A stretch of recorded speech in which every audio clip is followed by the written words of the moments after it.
Et pour commencer, la CVICI, la Chambre vaudoise du commerce et de l'industrie, a publié cette semaine une étude consacrée à l'efficience de l'administration vaudoise.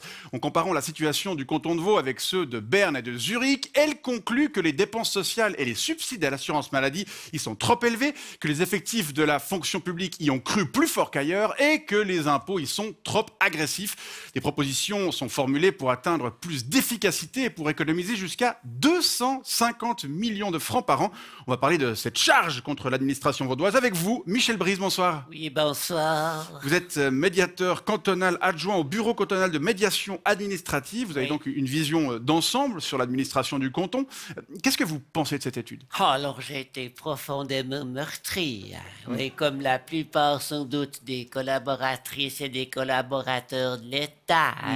Non, mais qu'une bande de scribouillards vienne nous expliquer qu'on fait pas bien notre métier, qu'on gaspille notre temps et votre argent, sans même avoir pris la peine de venir voir comment on bossait. Non, mais ça fait profondément mal au cœur, vous voyez. Oui, parce que oui, nous autres, les employés et les employés de l'État, nous avons aussi un cœur. Même s'il va un peu moins vite. Ça a dû vous faire du bien d'entendre Pierre-Yves Maillard prendre votre défense jeudi dans la matinale de la première. Alors ça oui, hein. Oh, qu'est-ce qui nous manque le PIM. Et de l'entendre dire que contrairement à ce que dit cette satanée étude, c'est pas 38% de l'argent dépensé pour le social qui finit dans la poche des bénéficiaires, mais c'est plutôt 80%, voire même 99% pour ce qui concerne les subsides de l'assurance maladie. Et pince sur le bec, la CVCI. Il a aussi affirmé que les impôts vaudois n'avaient pas augmenté ces dernières années, mais qu'au contraire, ils avaient baissé modérément. Oui, en gros, il a dit que cette étude, c'était n'importe quoi. Comme il a dit, c'était des salades. Ouais. Et comme il parle bien et qu'il parle fort, moi, je pense qu'il a raison. D'accord. Et vous allez y répondre à cette étude? Alors oui, c'est prévu, n'est-ce pas? On va d'abord commencer par procéder à son analyse au sein des services de l'État. Et pour ça, on va devoir recruter des économistes et des analystes, parce que ceux qu'on a, il y en a une partie qui est sous l'eau et l'autre qui est au burn-out. Ensuite, on va faire passer la dite analyse par un processus de validation auprès d'une commission interdépartementale paritaire qui statuera sur la recevabilité des arguments fournis en fonction du cadre juridique et réglementaire en vigueur. Un avant-projet de rapport sera alors rédigé par un groupe de travail ad hoc.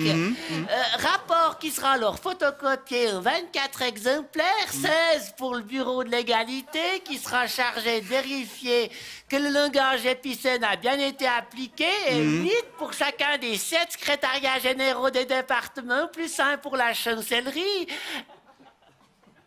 Ah non, 25 exemplaires. Oui, parce qu'il en faudra aussi un pour les archives cantonales. Ah, oui.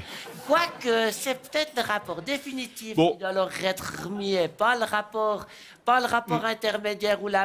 Faut que je me note que j'appelle le secrétaire général adjoint des ACV pour vérifier. Et puis aussi celui de la BCU, parce qu'il est possible qu'il me demande aussi un. C'est possible aussi, 26 bien sûr. exemplaires. 26 exemplaires. Ensuite, les retours des 7 secrétariats généraux et de la chancellerie seront analysés par un nouveau groupe de travail ad hoc, lequel émettra des recommandations qui seront... Qu'est-ce qu'il y a? Des recommandations. Des recommandations qui seront transmises de chacun des directions générales de chacun des départements. Oui. Et ensuite quoi? Juste, pardon, je suis désolé de vous couper, mais ça va prendre combien de temps tout ça?